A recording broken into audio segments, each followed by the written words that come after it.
Good afternoon. Welcome to Recovering Perfectionist Mama, Grace in Progress. My name is Buffy. I'm a women's lifestyle creator on YouTube, TikTok, and Instagram, covering topics that concern women. If this is your first time joining us, welcome. Happy to have you. If you are a returning viewer, also welcome. Happy to have you. We have a very inviting community and people who are looking to build more of a community. So definitely check out the community. A lot of inviting, welcoming people. Today we're talking about reparenting your inner critic, the scripts perfectionists learned early. Most perfectionists don't hear a neutral inner voice. They hear a narrator, one that critiques, corrects, warns, and rarely rests. Today we're talking about where that voice comes from and how to begin reparenting it instead of obeying it. The origin of the inner critic. The inner critic is not random. It is often an internalized voice shaped by early expectations, conditional approval, environments where performance equaled safety. And for many mothers, that voice gets louder, not quieter, after children enter the picture. Act 2, why the critic sounds parental. Perfectionist self-talk often mirrors parenting language. You should know better. You're falling behind. If you mess this up, it's really going to matter. These aren't character flaws, they are learned scripts. Generally, I've heard that it's actually learned scripts from what you heard as a child. Like your parent, especially if they are critical, can become your inner voice. And that can cause you to feel ashamed. It can cause you to feel embarrassed. It can cause you to actually want to sink deeper into being perfect so that you don't have to worry about upsetting anyone or frustrating anyone. Let's talk about Act 3, reparenting instead of fighting. Reparenting doesn't mean silencing the critic. It means responding differently. So questions like, is this voice protecting me or punishing me? Do you feel like your inner critic is kind to you? Is your inner critic complimentary to you, or are they critical of you? And that can help you decide whether or not that's something that you want to continue, right? Because ultimately, nobody needs an inner critic. Nobody needs someone who's telling them that every single thing that they do is wrong, right? That they are on the wrong track. You're being stupid. You look silly. Everyone thinks that you're a joke. I mean, things like that. Like, who needs another negative Nancy telling you that you're wrong, that you're on the wrong track, instead of building you up and encouraging you? What would a regulated parent say here? That's great. You know what? Look, you made a mistake. Not everyone noticed, and it's okay, right? You can build onward and upward. You are not your worst day, right? You made a mistake. Give yourself some grace. Take a deep breath, splash some water in your face, and you'll be okay. Everything is fine. Nothing is lost. Nothing is urgent right now. Just take some time, take a couple beats, stand up, maybe put on some lip gloss or something, smile to yourself and tell yourself, we will get through this. It will work out, right? And if you need to maybe potentially find some affirmations that can actually kind of help you go through some of those things and positive things, or pick some positive quotes that will definitely build you up rather than tear you down. Also, there's an idea of taking a thought captive. For instance, let's say that you said something really stupid to somebody, right?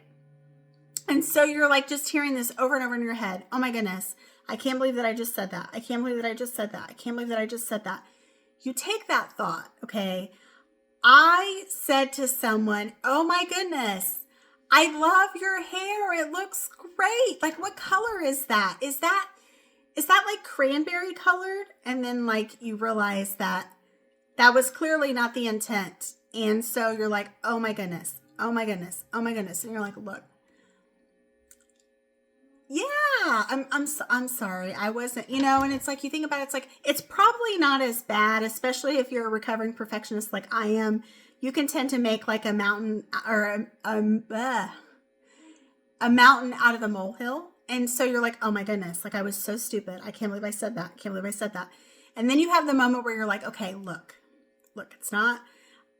And I tend to sometimes say, if there's two ways to take what I just said, and one of them is nasty and one of them isn't, please take the one that is not mean, because that's not who I am.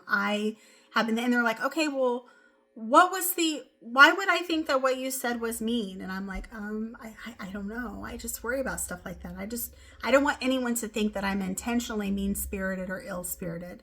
And I know a lot of you probably are very similar. Like, you don't want to harm someone else, especially with some of the topics that we discussed here on this podcast, dealing with people who are manipulative and people who are mean and family members who, we've had issues with and such. And so you don't want to be the mean person in the group, right? Nor do I. So if something comes out, and again, I'm my quirky, awkward self, like I've talked to you a lot. And those of you who've watched me for a while know that. And so I may intentionally say things like the wrong way, and then I have to go back and kind of readjust it a little bit just because I talk pretty quickly. But then the thing is, be the person that you needed when you were younger. Be the person that when you were the most self-conscious, who you would have wanted to show up for you, right? Who is that person? Is that a person who is pretty much like encouraging and inspiring and believes in you, right? That's who you want, right? We don't need another person to be like, yeah, you're dumb, or, any number of mean things that people could say, right? We need inspired people, right? So when that inner critic comes out, say, you know what? I'm sorry. I'm going to have to ask you to leave, to get out. Pack your bags, go, right? And then also decide what reassurance sounds like for you, right? Is it a cheerleader? Is it a rah-rah? Is it a person who legitimately is like giving you maybe affirmations, giving you positive feedback? Hey, I really like what you did there. Or, you know what, like that was a little too much. Like, decide what is your reassurance. What kind of reassurance, what kind of things do you need to help you and help your inner voice, rather than feeling like you're being criticized or judged or feeling like you're down in the dumps because you feel bad about yourself, right? You don't eliminate the voice, you change the relationship. That is the way to be able to do the inner voice and kick the critic to the curb. So in closing, the goal isn't perfection, it's safety. And sometimes the most radical thing a perfectionist can do is speak to themselves the way they needed someone else to speak to them first, right? And let that be your guide, right?